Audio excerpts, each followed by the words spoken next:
Maari kang magpahinga sa kabutihan ng Diyos.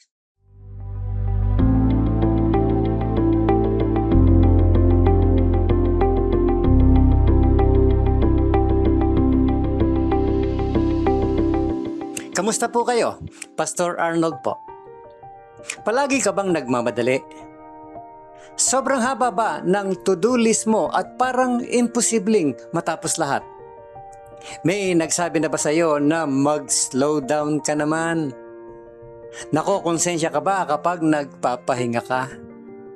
Kailangan mo ba bang magkasakit bago ka makapagpahinga? Ang takbo ng buhay ngayon ay parang laging sinasabihan tayo na tuloy lang ng tuloy. Marami ang nagtatrabaho kahit day off na. At kahit pagkatapos ng church service paglinggo, pag-uwi sa bahay, trabaho ulit. Housework, schoolwork o career work. Para lang matapos ang mga bagay na hindi nagawa during the week. Kaya hindi nakakapagtaka kung pagod na pagod tayo. Parang sagad na ang energy natin. Pero hindi ganito ang paraan ng ating Good Shepherd.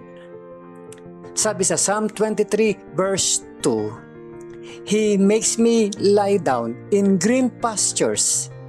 He leads me beside quiet waters. Psalm 23 verse 2 ng New International Version. Kapag pinahihiga tayo ng Diyos sa green pastures, yon ay pahinga or rest. At kapag dinadala niya tayo beside quiet waters, yun naman ay refreshment. Sa kanyang kabutihan, nilikha ng Diyos ang pahinga. At para sa kanya, kasing halaga ng pagpapahinga ang pagtatrabaho.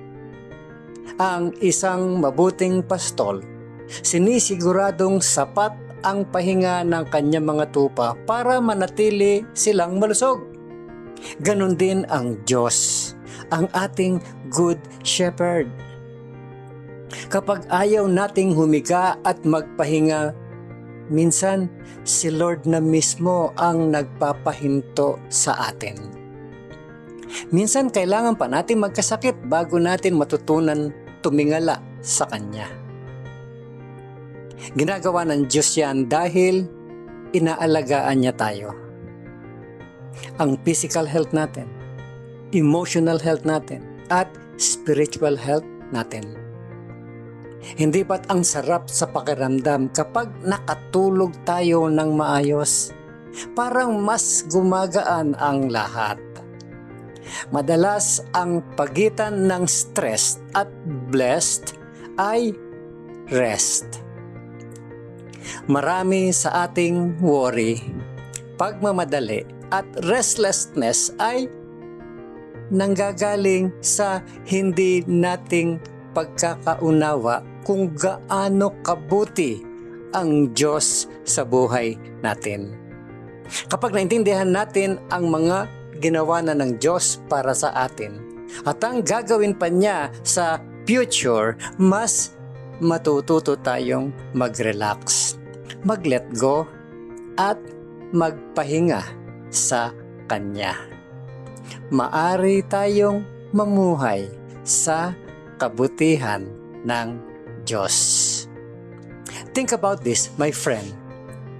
Rest and refreshment look different for everyone. What leaves you rested and refreshed?